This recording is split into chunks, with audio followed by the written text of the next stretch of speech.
Salam para angkasawan, selamat datang kembali di Bitwise. Hari ini kita akan berbicara lebih banyak tentang negara-negara di mana Bitcoin adalah sah.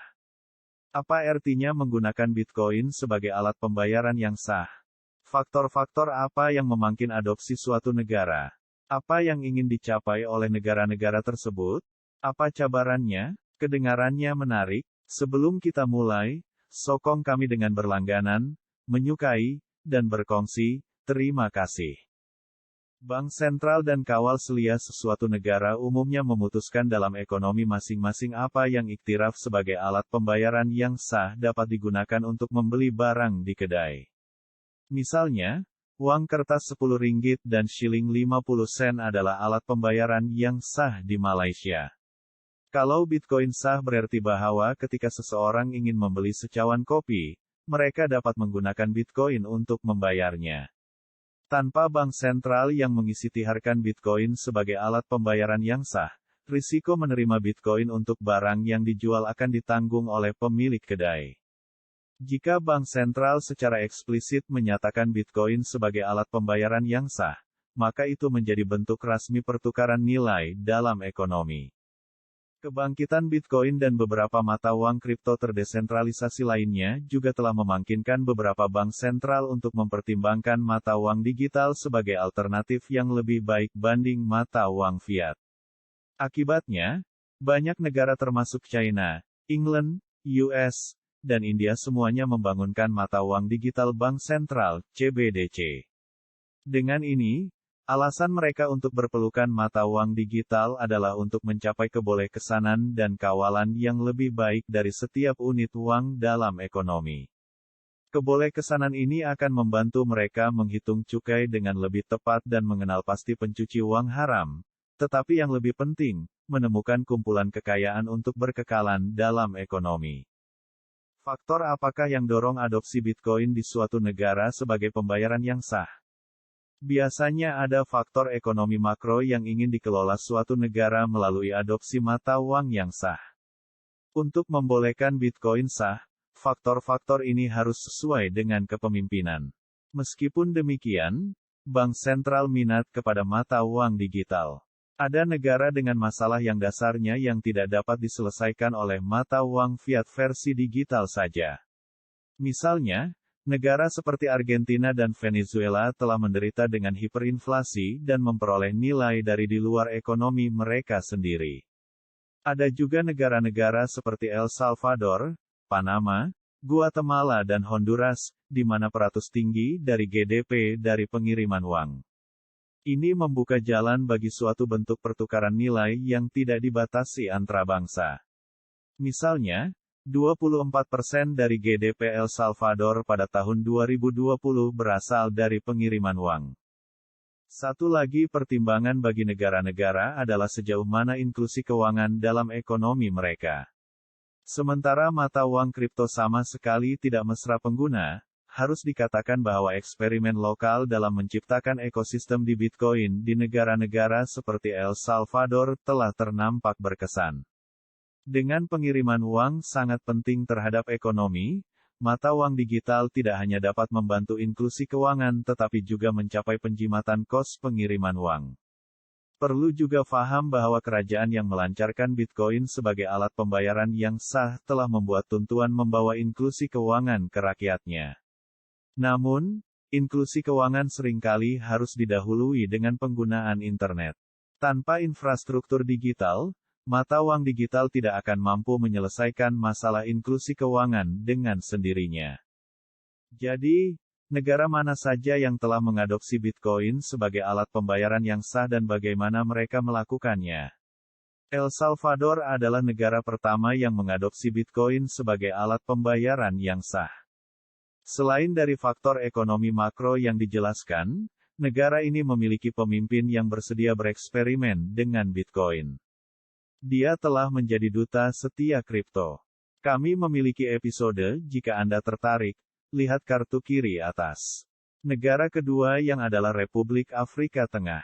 Kaya akan sumber daya alam seperti emas dan berlian dan memiliki ekonomi sebesar $2.3 bilion. Namun, Inklusi keuangan cukup rendah dan mereka bergantung pada pengiriman uang. Selain berpelukan Bitcoin, negara tersebut juga tunjukkan bahwa 20% dari perbendaharaan mereka akan memegang Sangocoin, mata uang digital yang akan mencerminkan kekayaan sumber alam di negara tersebut. Kami juga ada episode di akhir video ini. Apa yang ingin dicapai oleh negara-negara tersebut dengan menerima Bitcoin sebagai alat pembayaran yang sah? Negara-negara bergantung pada kebijakan keuangan yang efektif sebagai pemangkin utama untuk mengelola ekonomi mereka.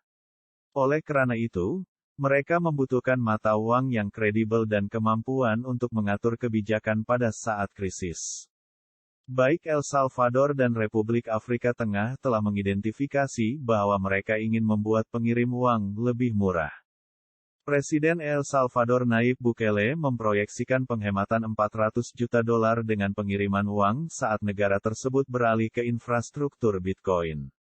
Menggunakan jaringan kilat Bitcoin, pembayaran biasanya lebih murah. Secara makroekonomi, mata uang negara-negara ini umumnya berjuang untuk mempertahankan nilai terhadap dolar US. El Salvador beralih menggunakan USD sebagai mata uangnya tetapi segera menyadari bahwa sebahagian besar ekspornya adalah ke US dan melemahnya dolar lebih banyak merugikan daripada menguntungkan rakyat mereka.